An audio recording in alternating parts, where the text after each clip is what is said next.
سڵاتان لێبێ و کاتتان باش بەرنامەی ڕۆماڵی هەفتەتان پێشکەش دەکەم. با پێی یاسای ژمارە 9 ساڵی 2014 نزیکەی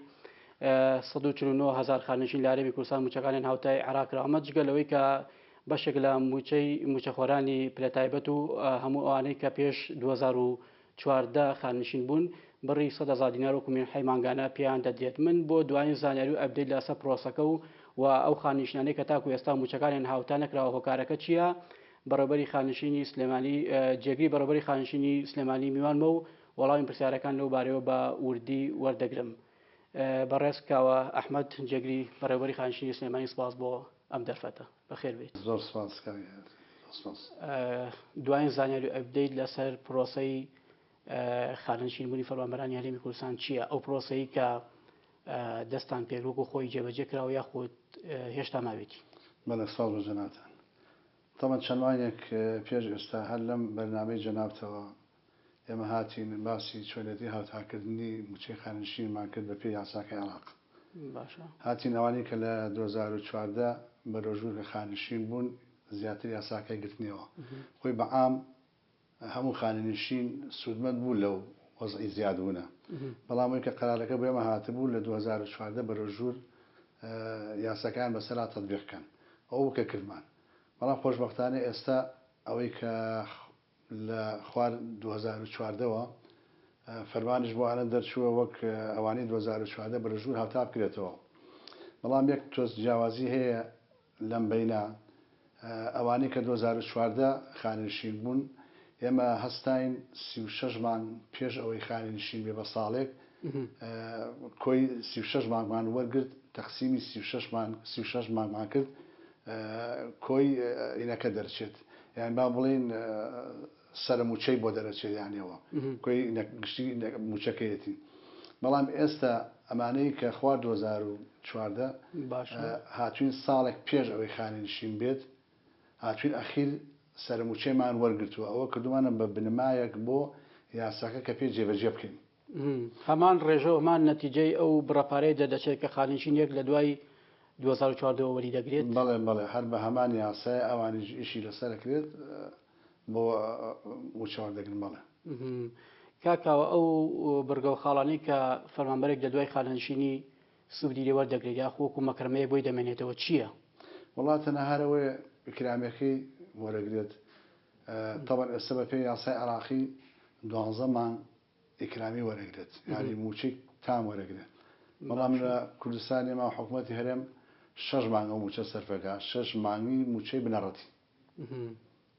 بەوە وەرەگرێت.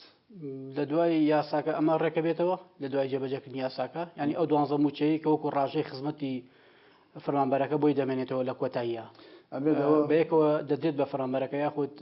هەر 6 موچەیە هەر ئەو 6 موچەیەنێ. بەڵام خۆی عێراق وەک عەرزم کردی عێراق 12 موچەیەات 12 موچەی تامە. بەڵام لە هەرێمە هەر 6 موچەی بنەڕەتیات زیاتر ناگرێت. تا ئەم دقەیە کە من گفتوگۆ لەگەڵ بەڕێزت ئەەکەم چەند خانەنشینین لە سنووری پارێزگای سلێمانی لە هاوتاکردنی موچە سودمەند بووە؟ ئێمە تقریبا 47,000 خانشین مەدەنیمانێ بە سەربازیەکانی شەوکە تابعی وەزارەتی ناوخۆن هەر هەمویان سودمەند بوون لە وەرگرتنی ئەم هاوتایە. بەڵام وەک ئەرزمکردنەوەی 2014 بەرەوژوور زیاتر هاوتاکەی گرتنیەوە.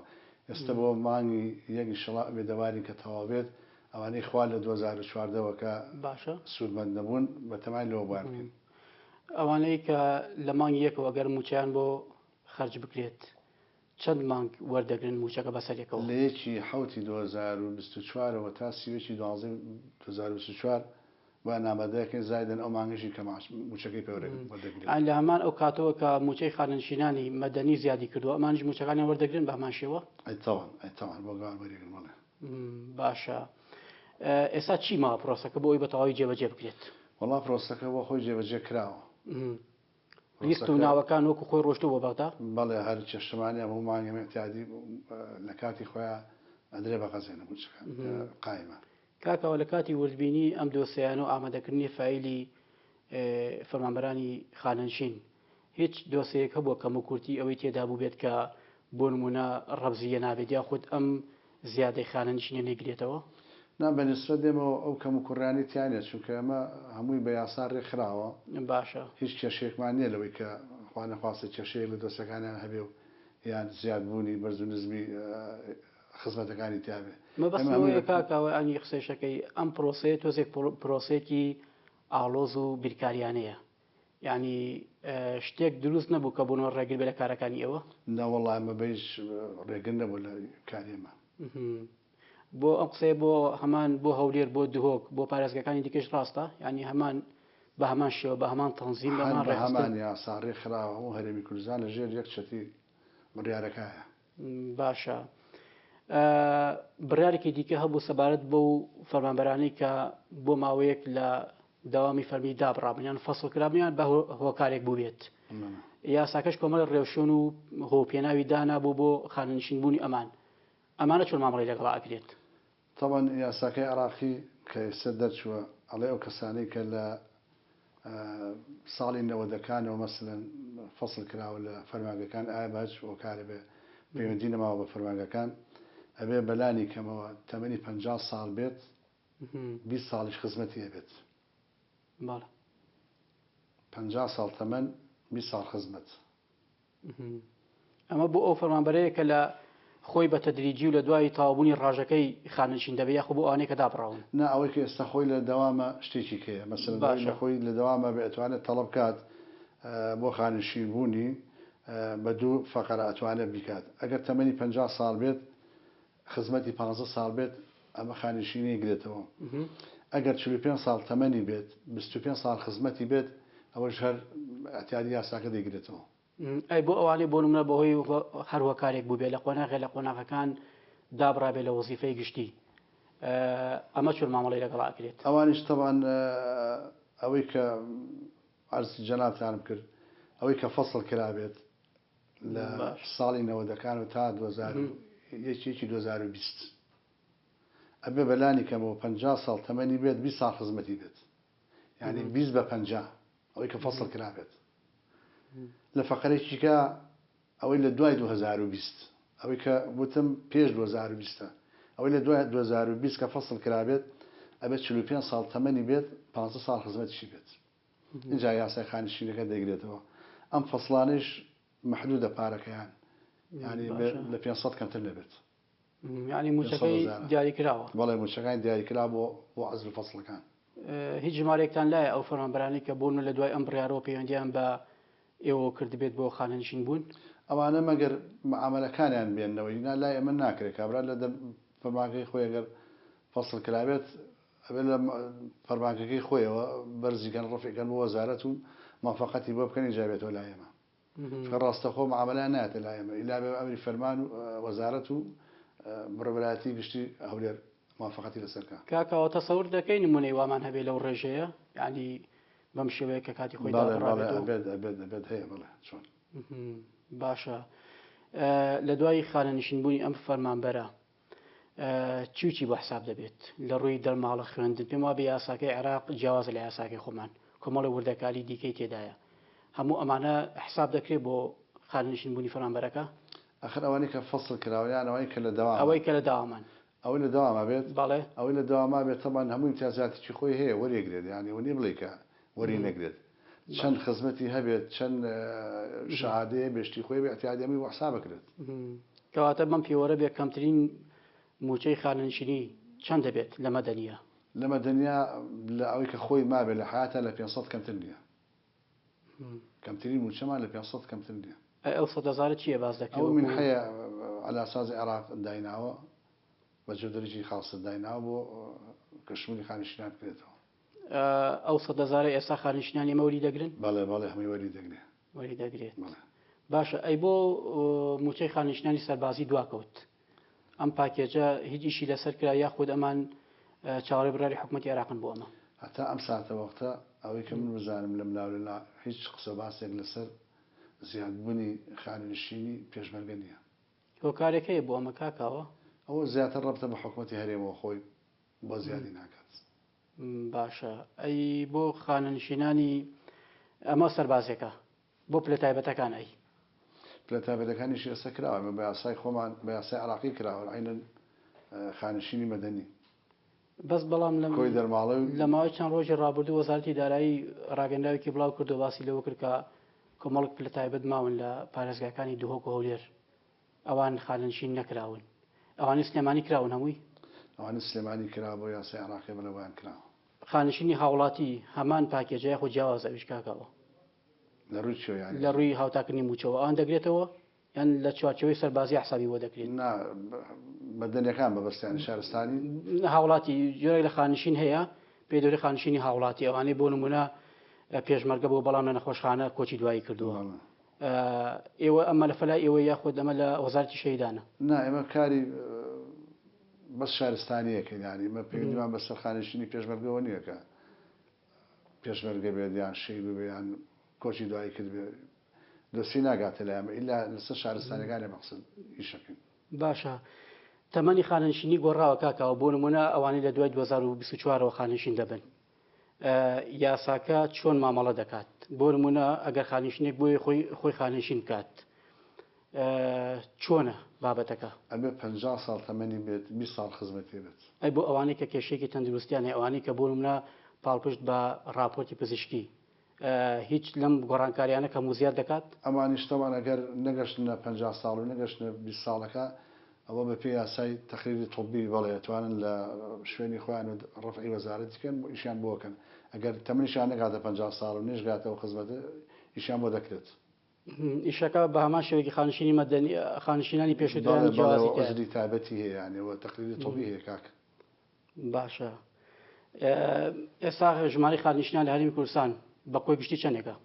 وڵای بەکوی گشتی ئەو عەدەدە نازانم چەندە بەڵام لەوەی زیاتر کە شارەزابین لە بوارەکەی خۆمانە عەدەدی محافەزەی خۆمان نەزانین کە سلێمانیە دەوری 40,000 خانشینمان هەیە کاکەوە زانیاریێک هەبوو بۆی بۆ نمە هەندێک خانشین بەوەی کە ئەوەی کە کەموکورتی لە دۆسەکانیانەوە یاخود ساڵی خزمەتی تەواو نەبووە بەشێک لەمانە پرۆسەی خانشینمان ڕاگیراوە شتی وا هەبووە تقریبا ئەوانش کەمێک کەم و کوڕیان نەبووە لە ڕووی ئەو خزمەتانەی هێناوێنێتەوە وەختی خۆی کە بۆ ئەژمارکردنی خزمەتیان باشە لەوە چێ مەسەلەن وەختی خۆیان هیمالێکیان تیاوە بێ ئەو فەرمانبەرانی کە هاتوون خانشین بوون کۆمەڵە خزمەتیانە بۆ مەسەلەن پێشمەرگایەتی بۆ سەربازی بووە ئیتر بە دوچوونیان بۆ نەکردووە ئێمەش بەپێی ئەو بڕیارەی هەولێر تەنها 90 ڕۆژ بۆی هەیە دوای خانشین بوونی تانەبا لە دۆسیەکەی و معاملەکەی کە بێ ڕاستی کاتەوە کابرا 4 ساڵە 5 ساڵە 10 ساڵە خانشین بۆ ئێستا بێتەوە بڵێ من ئەو خزمەتەمە یان ئەو شتەمێ ینی بەڕاستی دۆسێ بۆڵ نادرێتەوە بەس کاکەوە بوو بە یاسا و جێبەجێکرا هەڵۆشاندنەوەی کارێکی یاسانە نەوەڵا ئاسانە گەر شتەکە گەر بکرێت بێ بە ئەمری واقع و یاسای بۆ دەرچێت تەبیعیە گەر مەسەلەن بتوانن چاو بخشێنەوە بە دۆسەکانیانە ئێوە بۆ خۆتان لە کاتی وەربینی لەم پرۆسەیە هیچ دۆسەیەک لەم شێوەیە هاتە بەردەمتان کە بۆ نمونە لە ئەنجامی تاوا نەبوونی ئەو خاڵ و بەرگانی کە پێویست بۆ پێی ئەم یاسایە ئەم خانشینە خانشین بکرێت کەیسەکەی بۆ وەستێنرێت یا خۆت ڕەبز بکرێت ئێمە کەسمان ڕانەوەستان و نەیش بوو بەڵام خەڵکی لێ ئەوەی هەیە مەسەلەن لە ڕووی خزمەتەکەمانە ڕووی ئەخیر موچەکەمانەوە مەسەلەن کەمێکەم کوڕی تیابەوە لە وەختی خۆیان کە کراوە بەڵامی تر وەختی خۆی ئەمە لە یاسای هەرێمە 32 ساڵ هەست کەس خزمەتی هەبوایە لە 1970 بۆ تەرخانەکرا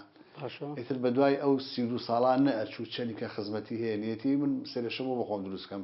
من 32 ساڵمەیە یاساکەی هەرێمیشە لە 1970 لە 1970 خۆمەرەگرم بەڵام ئێستا کە لەبەروی خزمەتەکە بۆ بە ساڵانە و ساڵ ئەژمارەکرێت ئێتر کەمێک ئەکەوێتە ڕخنەگرتن لەوەی کە من 32 ساڵ بەرەژووترمێ بۆ مەژمان ناکەن کاکەوە خزمەتی ڕاژەی کەرتی تایبەت بۆ ڕاژەی گشتی دەخوات بەڵێ ئەگەر هەچ کەس لە کەرتی تایبەت هاتە قیفەتەکانی خۆی یابێت لێ بڕینی ماگانی خۆی تەقات ماشێت بەڵێ وەرێگرە دەویش بەزە بێ خزمەتی وە گوتمانە بێ بەلانی کەمەوە ئیژە 20 ساڵ خزمەتی بێت مەسەلەن 50 ساڵ تەمەنی بێت ئەوەی کە باست کرد ئەوانەی کە دابڕاون لە وەزیفەی گشتی و بەپێی یاساکە دەتوانن مامەڵە پێشەشن بۆ خانەنشین بوون ئەو هاوڵاتیانە دەگرێتەوە کە لە دەرەوەی وڵات نیشتەجێن ئێسا لە دەرەوە ئەگەر خۆی بێت خۆی بێ خودی خۆی مەسەلەن شخصەکەی خۆی بێ بێن مامۆستا بێ فەرمانبەر بێ تا دەیەگرێتەوە لە بەروی حەقی ڕەنجی خۆیەتیەوە باشە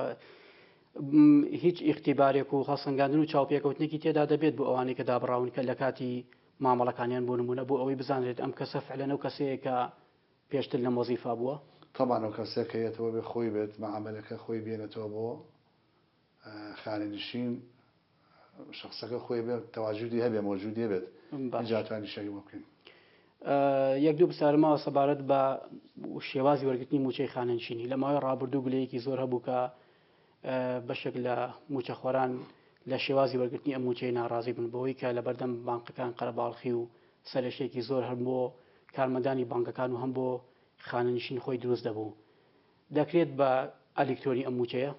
هەتا ئەم ساتەوەختە جارێ نەکراوە بە ئەلکترۆنی بەڵام ئەگەر بکرێت بە ئەلکترۆنیەکە تەبان ئیشەکە ئاسانترە بێ وەلو ئێستا تقریبەن تا حدێک ینی کار ئاسانی کراوە بۆ خانەنشینان لەو مۆڵانە لە سەرما و گەرما لە باران ئەوانە پارێزراون ینی قەرەباڵەکەش هەرە بێ ینی ترم لەوەرە عەدەدی خانەنشینەکەمان زۆرە ینی کەم نییە. باشە ئەگەر بکرێت تەبان دەبێت لە ڕێ هەژماری بنەوە بێت وانە وڵای ترەوە بڕیاری حکوومەت خۆیەتی ئەگەر هەژماری من بێ ئەو لاوێتەوە کە بڕیاریە بێ ئێمە پابەند دەبێت بە بڕیاری حکوومەت هێرێمەوە. باش من لە کۆتایی بەرنامەکانی زێکمەوە دەمای دوا سەرنج دوا قسە شتێک لەسەر کۆی تەوەرەکە ئەگەرما بێت و جێگەی بەیاخی بەڕێزت بێت بیڵێیت. وڵا تەبان من یەکشت لێرەوە بە خانشینانی بەڕێز دەڵم ئەم هاوتاکردنە بەڕاستی بۆ ئێمە زۆر قورس بوو. ئێمە شەونکونێکی زۆرمان پێوە کرد هەم بە بەڕێوبەرەوە بە کارمەندانی خانشینی سلێمانیەوە بە هەموو فەرەکان و بڕوا دەبێ بەیانی هاتن مۆزر تا درەنگانێکی شەو هەریکی ئەم هاوتاکرد نەبوون ینی زۆر ماندوو بوون پێوەی بەڵام هەر دڵخۆشیش بوون لەگەڵەوە ماندووبوونی خۆمانە لەبەرەوەی کە خەڵک دڵخۆشێ بە بەم هاوتاکردنە زۆر بە شانازیشەوە ئیشەکانمان بۆ ڕێکپێش بۆ ڕابڕان. باشە کەواتە لە نەتیجەی پرۆسەکە هەمی ڕازینەوە. بەڵێ بەڵێ ئێمە زۆر لێ ڕازین و زۆر چاکە. زۆر سپاس بۆ بەڕێزکراوە ئەحمەد جێگری بەڕێوەبەری گشتی بەڕێوەبەری خانشینی سلێمانی سپاس بۆ ئامادەبوونیت. دووبارە بەخێر بێت. بینەرانی بەڕێز و خۆشەویست تا تەورێکی دیکە بەرنامەیەکی دیکە خواتان.